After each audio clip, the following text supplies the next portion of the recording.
Sorry, I kind of forgot to clear my throat before I started. This is like the third video I started today. The first one I feel was good, and I gotta find a way to get that in there. And I feel like the message I was saying was definitely good, but like I then explained in the second video, which I had to stop.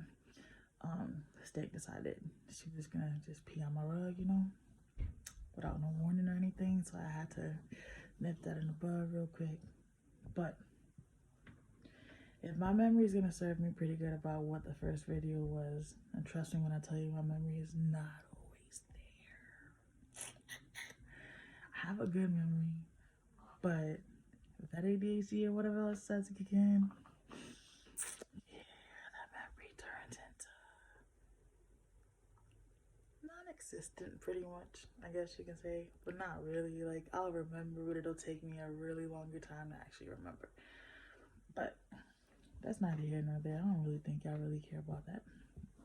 So my first video was an impulsive, not thought out video, because honestly speaking, I'm not sure how or what.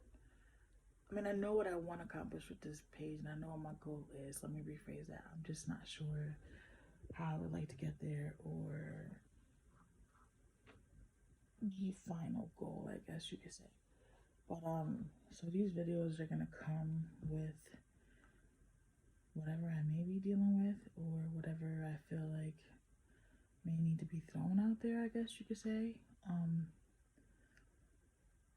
Yeah, something like that. So there was one thing I wanted to touch on today, though.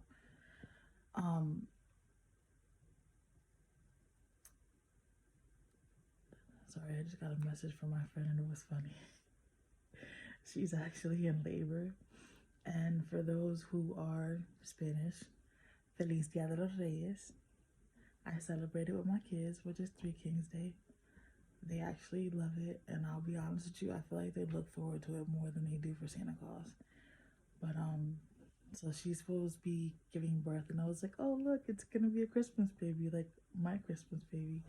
But anyways, that's neither here nor there. So I wanted to touch bases on this. I was talking to Stankadoodles. Stankadoodles is my 2-year-old, who will be 3 in May. So when you hear these random names, they're pertaining to one of my kids. Until y'all get used to me or whatever, you'll figure it out. Like I said, I got my own issues, and my brain works in its own matter. And if anybody else's brain races and things like mine, and this will be definitely the spot for you. But so I work from home, and I started working from home after I gave birth to Stankadoodle. Before I gave birth to Stankadoodle, I had 2 full-time jobs. I was working as a front store shift supervisor / RX supervisor for CVS, and which means I basically was a supervisor for the front store, so I handle all management there. And then whenever I worked my shifts as a pharmacy tech, but just with management position, I was then the supervisor in the back, or if I was ever needed, because I was in the front, then I can definitely do whatever it was that needed to be done in the pharmacy, because I was trained in both sections. And then I was also a shift supervisor for Cheese Boy on the highway. Too bad they went out of business. But I worked. Hustled, busted my ass. I sure did. I mean, I made sure, I did my damn thing. I'm not gonna lie. But when I got pregnant with Stankadoodle, those mental health issues I had going on started becoming a little more stronger, a lot more obvious. And then everything else that I dealt with while growing up just started overpowering a lot. And the pregnancy was a real emotional roller coaster. It was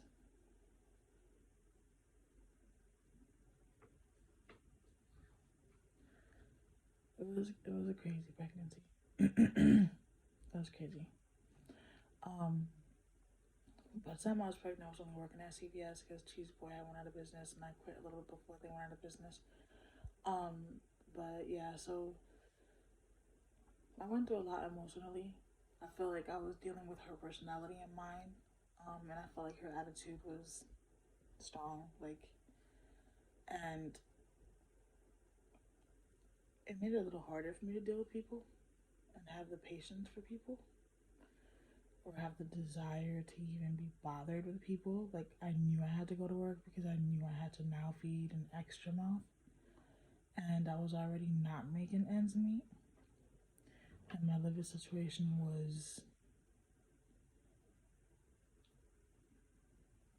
wasn't a good one at all. And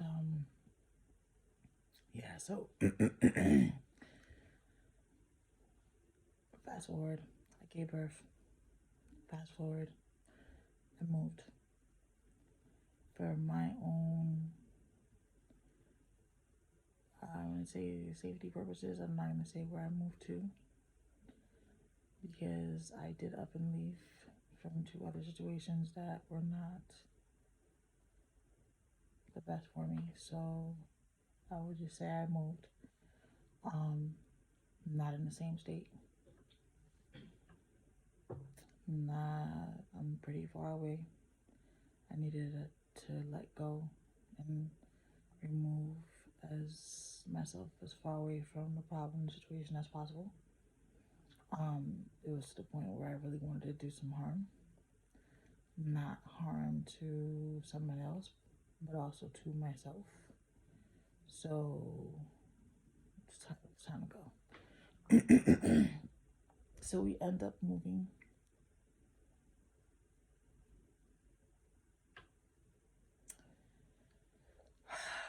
And I take a medical leave and I come to the location where we're at, and we were staying with an associate.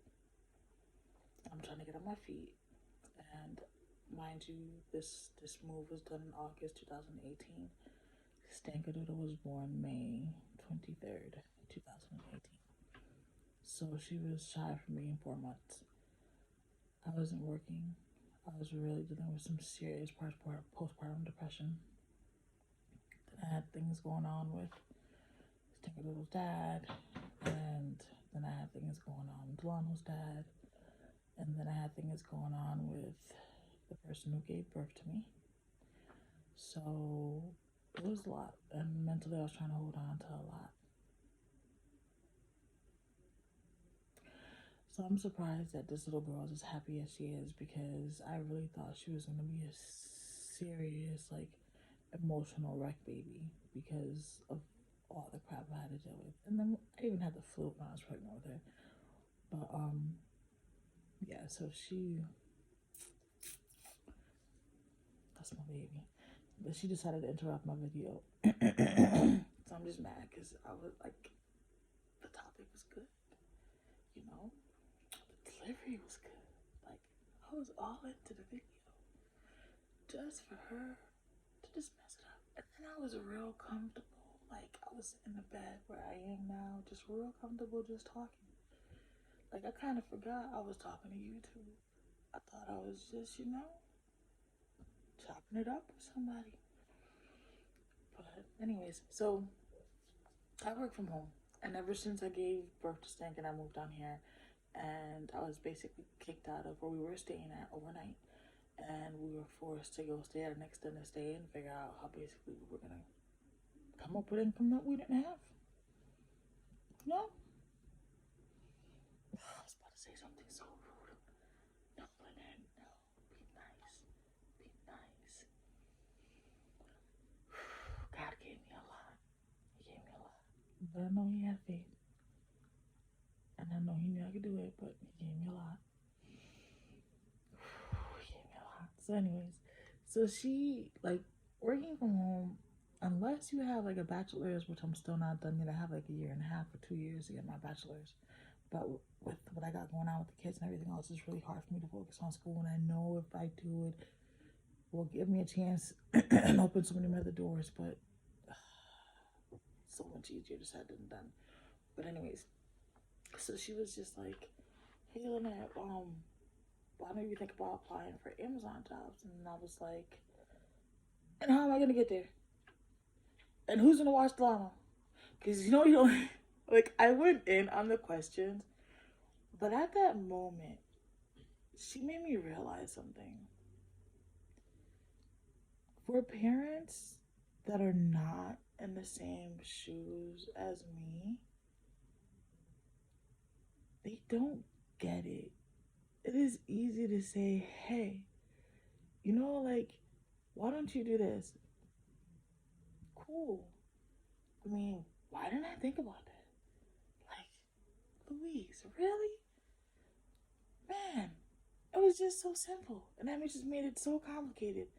No, it's not the same. Like, yes, I have 3. Yes, my oldest is 18. But my oldest and my 11-year-old, their autisms and their conditions, they clash. And it is literally like world war in my house.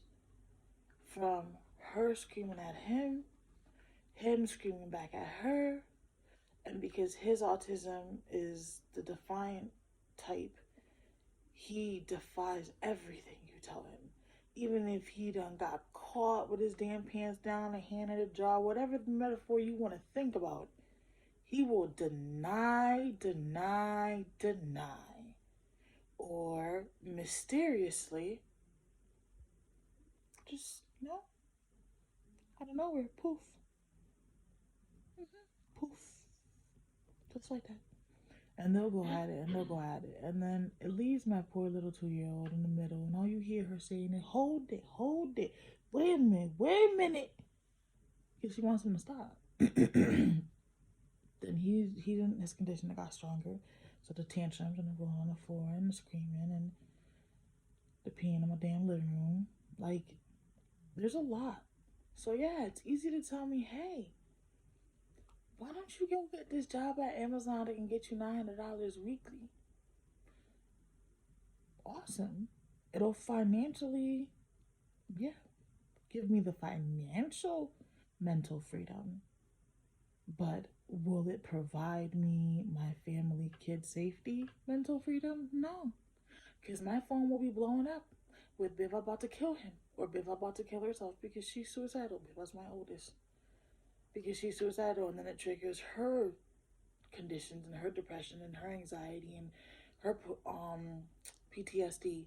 And then here I am trying to keep myself from not wanting to jump off of somebody's cliff, and trying to keep myself from saying, you got this, you can do this, to your kids, keep together, don't lose it, don't let the bipolar win, you got this. Do you not know how tiring that is? And then, not only is that, but I'm also their source of what I call this, like, energy, or like spiritual balance. So whenever they're not feeling themselves, or are, like I call it, unbalanced, they come and they feed off of my energy, and that drains me. And then because I work from home and I do customer service, I have to be happy. Whether I'm doing it on chat or over the phone, I have to be happy. Like, I'm not gonna say who I work for, but hi, like, how you doing? Thank you for calling. Like, how can I help you today? By the time I'm done with that chat or that call, that alone drained me, because I'm pretending to be something that I'm not. I'm not happy-go-lucky. I'm not Betty with the blonde hair and go bubbly and, it's such a beautiful day in the neighborhood today. Like, oh my God, and it's so beautiful. No, I can't. Like, even just doing that is so tiring, because I'm giving an emotion that I don't have. I do have it, but it drains me out more to do it, because the cloud that's hanging over me with everything else makes it difficult at times even find that happy, bubbly space. So for you to sit there and tell me, go do this, I know the intentions were amazing, and I know the way that I responded back, she took offense to it because I realized it in her response. And I know she definitely was not, meaning any harm, because she's not that type of person. But it just showed me there is a difference when you have kids that have mental illness and you're a parent to them. And there's a difference with a parent who has just, their regular kids that have no conditions or anything going on. And then a parent who has their own mental health issues along with kids who have mental health issues. Everything's so different because what one can do, the next one can't. And that makes it difficult. So yeah, my work at home job is $10 an hour. And I don't take taxes out during the year, which I have to because I have to pay them regardless at the end of the year. So I get my full check without taxes taken out. It's $10 an hour.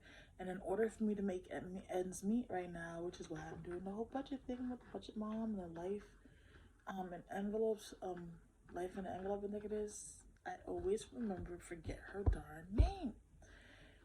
I love her videos too, but I'm all into that. This is my first month starting out, and I'm on it, saving challenges and everything. I'm on it. But anyways, so in order for me to financially survive, I have to at least work, and I've already calculated this. I have to at least work 50 to 56 hours a week in order for me to then bring home at least $1,200 something.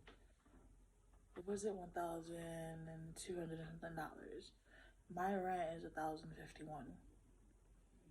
So anything else after that goes to all the rest of the bills, and half the time I'm at nothing because I can't complete all the hours that I need to actually make that, because there's always something going on with one of them that I have to sometimes take the time off and give them their one-on-one time and make sure that they're in a good space so then I can know that I can work and not have to worry about them. You have the whole fact that Delano cannot sit there and focus with the virtual learning. So how you get an F in gym? Tell me. How do you get an F in gym? And you're making slides. You're jumping in front of the camera. You're hopping in one foot. And you're doing it all in your pajamas if you want to. How do you get an F in gym? But he done missed 30 days of school. I'm over here working my chats. Booger, you signed in? Yeah, mommy, I'm in. Booger, I'm doing this. I'm checking. I'm not seeing nothing.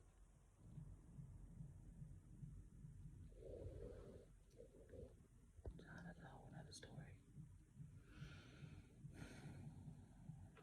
But yeah, so anyways, for somebody like me, that requires a lot of energy. For anybody who had to live my type of life would understand. So they obviously wouldn't have made a recommendation of, hey, go make XYZ a week instead of making a 10 at home. Okay, but it's not going to come with the, how am I going to get there if we don't have a car, and where we live at, without a car, you can't get nowhere. We don't leave. We've been quarantined since before COVID-19 because we have no forms of transportation. And I barely be having money left over to catch an Uber anywhere. So, I'm literally making it just to make it, if that. I stole baby godmother $300. I stole Beva's cousin $80.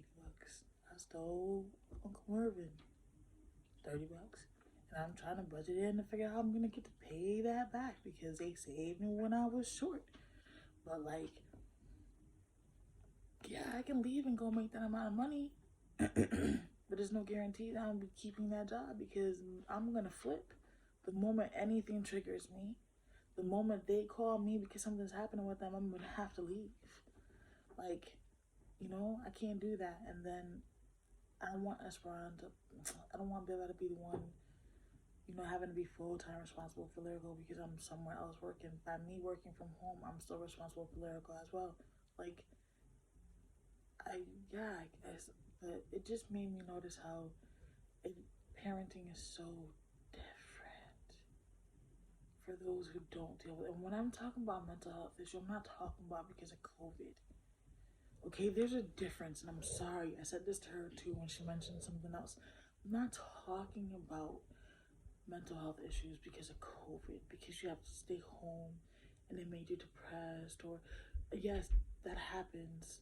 And once everything goes back to normal, most likely you'll go back to normal with nothing because you'll be back to your routine.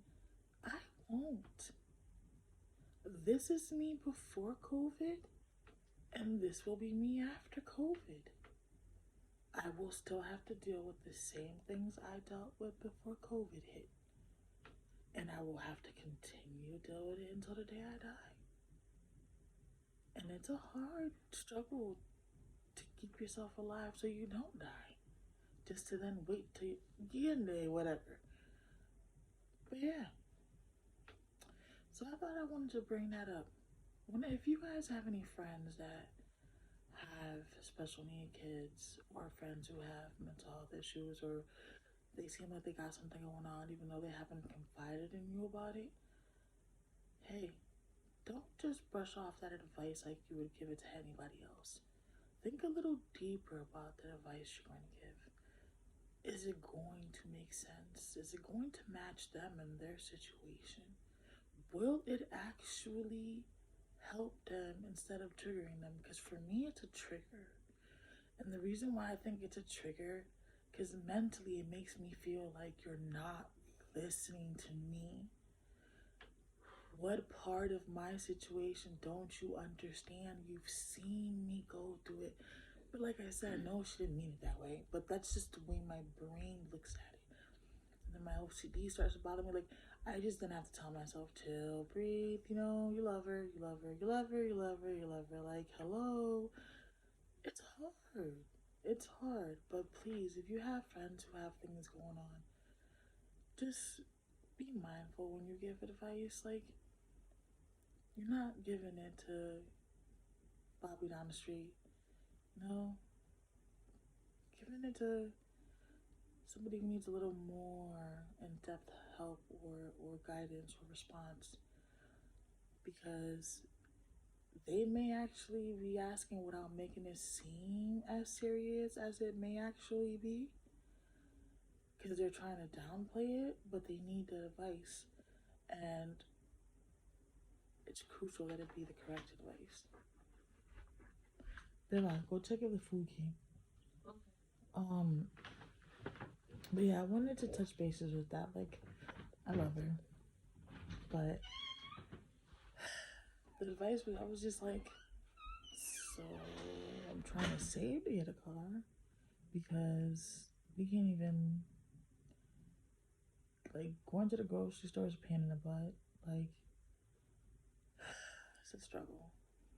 But we had a roof over our heads. Our suicide was a little more under control. Depression is not bad as it used to be. We're finally getting on a schedule that's working for both of them. It's not as stressful in here as it was a couple of months back. Now that they finally have a case manager who comes every once in a while. Hold on. And it's just hard. Like, this past 3 weeks, my job trained for some more agents, so it's slowed down the amount of hours that we have to actually work, because I get to pick my own hours and work my own amount of hours that I want. So as long as the hours are there, I can get it. Like, I can easily make $100 a day. I sometimes actually do that. Like, I end up working, so let's see, Stankadoodle goes with her dad Fridays afternoon, and she returns back Monday evening. So I usually work about 6 to 9 hours on Friday, and that's after she leaves. Usually it's after 11 I'll start. Sometimes she's still here, but because it's chat, it doesn't bother. And then I'll work like a good 9 to 11 hours on Saturday, 9 to 11 hours on Sunday, and I'll try to pack Monday as much as I can before she gets here. So I'll end up trying to make another 9 to 10 hours on Tuesday, and then I'll usually just make it late. Monday, and then I'll usually make it late Tuesday, Wednesday, and Thursday. Like I'll just work 5 or 6 hours, and I don't work them back to back when I work them. So I do sometimes take a 30-minute break in between, depending on how the schedule looked when I was able to pick it. Sometimes I don't. Sometimes I'm working 5 straight, 1 hour off, and 5 straight. My feet will be so damn swollen I can't even get up to actually walk. But I gotta do what I gotta do. But these last 2 weeks or 3 weeks, since the new class graduated, there's less hours. So I've actually been making anywhere from 34 to 36 hours a week. And then we do have 5 meetings. And if you do go to each, it's $10 an hour. And then I have my coaching with my coach, which is usually half of, that 5 an hour. Then there's 2 other meetings I usually attend, which will end up being, one is an extra hour, but that's like every other week, and the other one is every other week also, but that one's 5. So sometimes I'll have a couple extra money because I'm always making the meetings. But if not, it'll end up being like, 66 hours is only $660. And I clearly just said my rent is $1,051.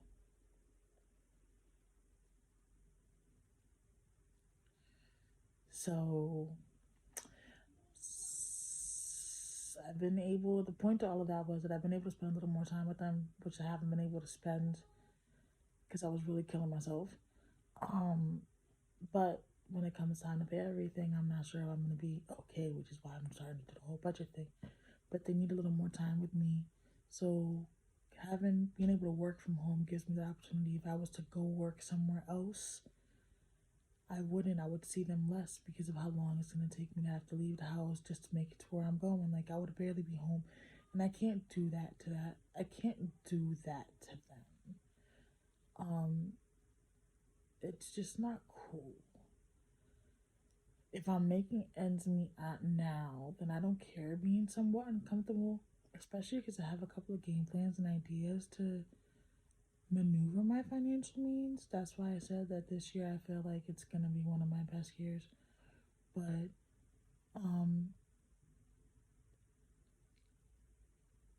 just be mindful of the advice that you give your friends. Like, it may not be a big deal, like it really isn't, but for someone like me with the issues that I have and what I've dealt with, it's huge. And it's like, damn, never noticed it before.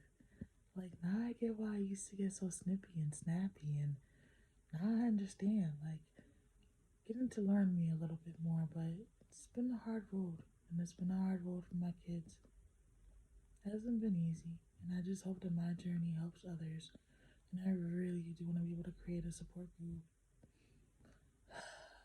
so we can give each other the correct advice and not have to feel bad because we can't solve it like the Betty Crocker moms.